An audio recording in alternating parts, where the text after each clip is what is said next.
Fala pessoal, sejam bem-vindos a mais um vídeo. Hoje eu vou conferir um carinha novo aqui no canal, é o Lenovo Yoga Slim 7i com Core Ultra 5 125H. Ele não é um notebook gamer, é um modelo com uma pegada mais parecida com os MacBooks da Apple, com uma construção muito boa e foca em ser leve e portátil, mas como apareceu por um valor muito bom, eu resolvi pegar para trazer alguns testes. Enfim, bora lá dar uma olhada a fundo nele. Conferindo a parte interna, temos duas ventoinhas com heat pipes para fazer a dissipação de calor, a bateria de 63 Wh que consegue segurar muito bem, pelo que testei até agora. Ele vem com 16 GB de memória RAM LPDDR5X, rodando a 7.467 MB, que é uma memória bem rápida e deve ajudar bastante o Core Ultra 5, mas como vocês devem ter visto, ele não tem nenhum slot para expansão, então fica limitado aos 16 GB. Em relação ao SSD, até dá para expandir, mas como ele só tem um slot, acaba tendo que remover o que vem pré-instalado para fazer algum upgrade. E é um SSD NVMe M.2 e 512 GB com NAND TLC e de tamanho 2242. Eu fiz um teste simples no Crystal Disk Mark e a leitura sequencial até deu ok, mas a escrita me pareceu um pouco baixa para um PCI Gen 4. Pode ser que seja porque eu já escrevi bastante coisa nele, mas né, preciso ver melhor depois. O Yoga Slim é pequeno e super leve, pesando somente 1,4 kg. É um notebook muito fino e com uma construção excelente, com um chassi inteiramente de alumínio. Então, na teoria, é para ser mais durável que os modelos mais baratos que normalmente são de plástico. Sobre as portas, ele não tem RJ45 para internet via cabo, então a conexão fica por conta do Wi-Fi 6E. Possui 3 portas USB, sendo uma USB-A 3.2 e duas USB-C Thunderbolt 4. Nessas duas USB-C dá para conectar monitor externo e até mesmo powerbank para recarregar a bateria. Lógico que se for um de 45 watts como o meu, ele demora mais para carregar, mas no fim funciona perfeitamente. O teclado e o touchpad são ok, eles não passam uma sensação muito diferente dos equipados nos IdeaPads, mas acho que são confortáveis de usar. No caso do teclado, ele tem iluminação na cor branca. Eu não achei muito forte, mas tem lá seus dois níveis de brilho. O carregador que a Lenovo envia na caixa tem capacidade de 65 watts e usa a porta USB-C para carregar. E já entrando nesse assunto, eu fiz uns testes de duração de bateria. O primeiro, que é algo mais leve, foi reproduzindo um vídeo no YouTube em Full HD usando o modo economia de energia e 200 nits de brilho. E levando em conta que a tela OLED consome mais energia que o padrão, ele segurou muito bem. Levou quase 9 horas no total para drenar toda a bateria. Agora, em um teste mais pesado, que é rodando o jogo Deep Rock Galactic com o FPS desbloqueado e usando a mesma configuração, ele levou quase 2 horas e meia até zerar a bateria. Lembrando que rodando um jogo, o processador fica a todo momento consumindo quase 20 watts, que é o máximo no modo de economia de energia. Então esse seria o pior cenário possível. Usando o notebook numa tarefa mais comum, como mexendo em planilhas, pacote Office e tal, a bateria vai segurar ali por volta das 6 horas. Falando sobre a tela do Yoga, ela tem uma qualidade excelente. Não é uma resolução absurdamente alta, mas ainda assim excelente para 14 polegadas, já que tem uma densidade de 161 ppi, que eu acho impossível ver qualquer pixel a olho nu. Por se tratar de um painel OLED, ela tem cores muito fortes e preto absoluto. Melhora muito a experiência consumindo filmes e séries ou até jogando alguns jogos como Resident Evil 7. Acho que nem com a câmera do meu celular eu consigo passar a imagem que ela tem pessoalmente. Mas enfim, tem pontos negativos também, que é a taxa de atualização de somente 60 Hz. Eu acho ok, mas muita gente já se acostumou a usar aparelhos acima disso. Outra coisa importante é que ela tem um acabamento glossy, então acaba refletindo bastante. Um outro ponto forte desse notebook é a qualidade dos alto-falantes. São 4 no total, sendo 2 na parte de cima e 2 embaixo. Eu gravei um pedacinho de uma música sendo reproduzida por ele para vocês terem uma noção.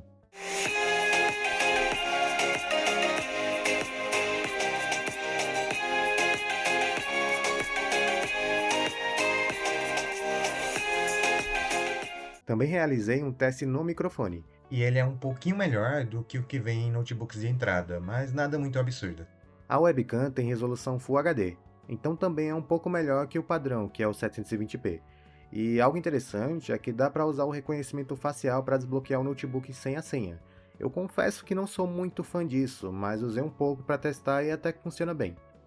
Esse notebook por padrão só é vendido com Windows e vem com o Lenovo Vintage pré-instalado. E nele dá para alterar entre os modos de energia, limitar o carregamento da bateria até 80% para dar uma preservada na vida útil dela. Tem algumas opções de bloqueio e desbloqueio automático do notebook usando o reconhecimento facial e também algumas configurações para reduzir o consumo de energia da tela e preservar ela, já que por ser uma OLED tem aquele risco de burn-in se não tomar cuidado. Falando sobre o processador, temos aqui um Intel Core Ultra 125H, um Meteor Lake de 14 núcleos e 18 threads, sendo 4 núcleos de desempenho, 8 núcleos de eficiência e 2 núcleos de baixo consumo. Ele tem uma NPU de 11 TOPS e um gráfico integrado Intel Arc com 7 núcleos Xe. É um chip com 2 anos de vida, então não é da arquitetura mais recente da Intel, já que temos os Lunar Lakes e os recém-lançados Panther Lakes, que eu acredito que ainda não tem no Brasil, mas isso não quer dizer que seja um processador ruim. Inclusive, o gráfico integrado desse cara é muito mais forte que as Iris Xe que eram equipadas nos processadores das gerações anteriores.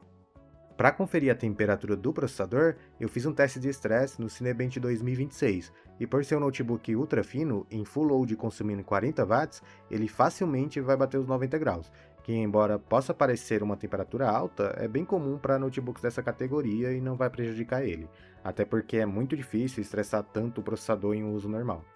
Eu também conferi o desempenho do Yoga em comparação a outros notebooks que tenho aqui. Comecei pelo próprio Cinebench 2026, que é um programa de benchmark, e no resultado multithread ele fez 2.490 pontos, se posicionando entre o IdeaPad com Ryzen 7 7735HS e o TUF A15, que é um modelo gamer, que tem um processador semelhante ao do IdeaPad, mas com muito mais margem de energia para subir o clock.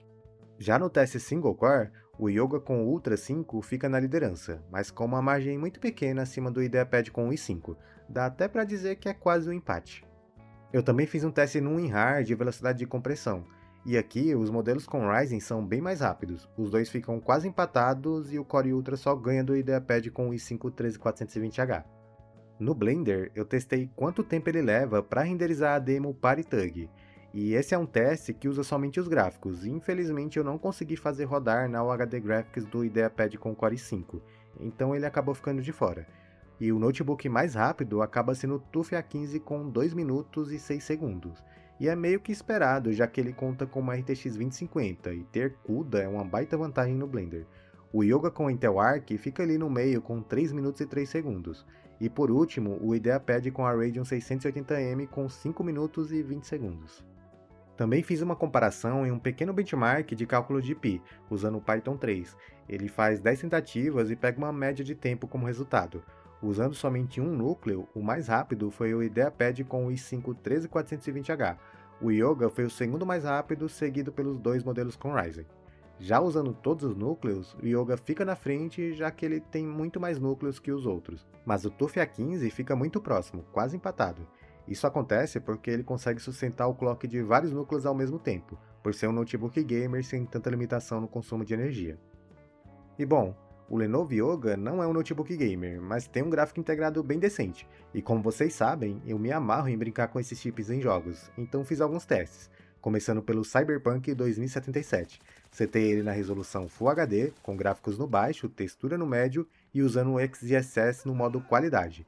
E dessa forma, o Yoga conseguiu rodar o jogo ali entre 30 a 40 FPS.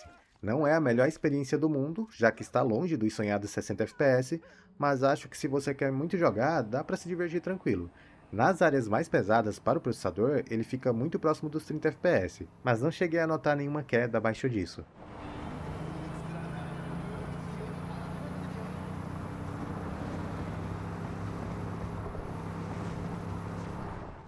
Testei também no F1 24, rodando em 1920 por 1200, com gráficos no médio e XeSS no equilibrado.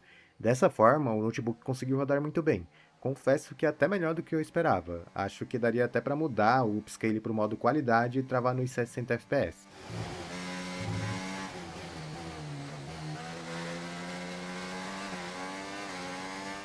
Próximo foi o Street Fighter 6, em Full HD, com os gráficos no baixo e textura no alto.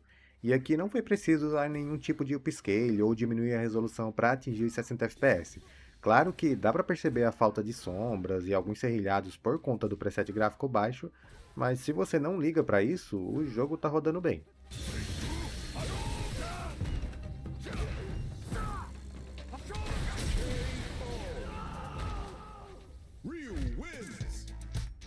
No Rise of the Tomb Raider, configurei também em Full HD com os gráficos no médio e textura no alto. E aqui o Yoga Slim conseguiu empurrar um frame rate próximo dos 50 FPS, que é um resultado bom, principalmente levando em conta que o jogo não está rodando com um gráfico batata ou coisa do tipo.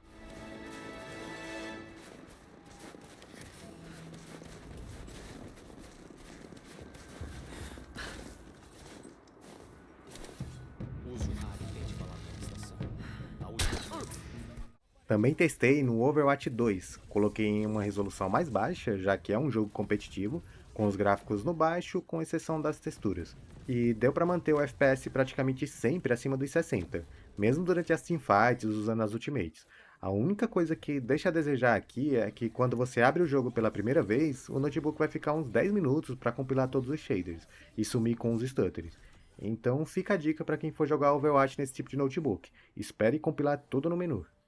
Já no The Last of Us Parte 2, configurei em Full HD com XeSS no modo desempenho, gráficos no baixo e sombras no médio.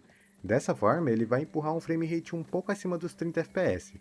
Dá para espremer um pouquinho mais desativando as sombras, mas não acho que compensa muito, porque nesse jogo elas fazem falta e o ganho de desempenho é mínimo.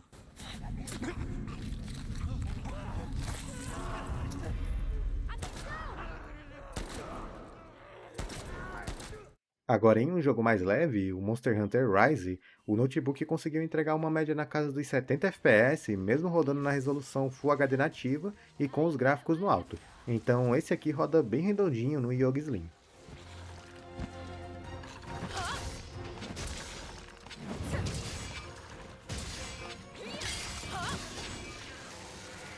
E galera, esse processador recentemente recebeu suporte ao Multi-Frame Generation da Intel. Eu fiz o teste no Clair Obscure, que é um dos jogos que tem suporte, e ativando o Frame Generation padrão do XeSS, ele sai ali dos 30 FPS para ficar próximo dos 50. Quando a gente vai no software da Intel e ativa o Multi-Frame Generation, ele sai desses 50 e sobe para os 70 FPS. E olha, é uma feature legal, pois realmente dá para notar a melhora na fluidez da imagem, já que antes estava rodando a 30 e agora acima dos 60. Mas o input lag continua como se estivesse em 30, então assim, o Multi-Frame Generation até faz sentido, mas acho que o ideal seria com um FPS base maior, para não ter tanto input lag e de preferência com um monitor externo acima dos 60 Hz, para aproveitar todos esses frames gerados. Enfim, pessoal, eu estou gostando bastante da experiência com o Yoga, dá para fazer muita coisa nele, inclusive editar alguns vídeos. Lógico que eu não sou nenhum especialista na edição, mas consegui brincar no DaVinci Resolve com alguns arquivos em 4K, 30 FPS. E sobre jogos, ele obviamente não é um notebook com foco nisso. A Intel Arc até é um gráfico integrado competente o suficiente para rodar muita coisa, mas se a prioridade for jogar e você não liga para duração de bateria, tamanho ou peso, dá para encontrar modelos gamers com GPU dedicada como a RTX 3050 por um preço parecido, e que vão entregar mais desempenho que o Yoga nos jogos e programas com muito uso de GPU. O principal ponto positivo dele acho que é a tela mesmo, que tem uma qualidade absurda, principalmente quando comparada com outros notebooks na mesma faixa de preço. E o negativo para variar é o fato dele ter memória RAM soldada, que embora 16 GB seja suficiente para a maioria das pessoas, é sempre bom ter a opção de fazer upgrade quando sentir necessidade. Já sobre o preço, eu vi que deu uma aumentada nos últimos dias. Atualmente está aparecendo próximo dos R$ 5.300, que já fica bem salgado, então talvez acabe não compensando tanto. Mas se voltar a aparecer na faixa dos 4.500, que é mais ou menos o que eu paguei no meu, é uma opção muito válida. Além dele vir com os 16 GB de RAM no meio dessa alta nas memórias, não existe nada no mercado por esse preço com o conjunto que esse cara tem. É uma baita máquina para quem precisa de portabilidade e quer usar o Linux ou Windows. Mas enfim, esse foi o vídeo, agora eu fico por aqui, espero que tenham gostado. Se quiserem acompanhar mais tests nele e em outros notebooks é só seguir o canal. Um grande abraço a todos e até a próxima. Tchau, tchau.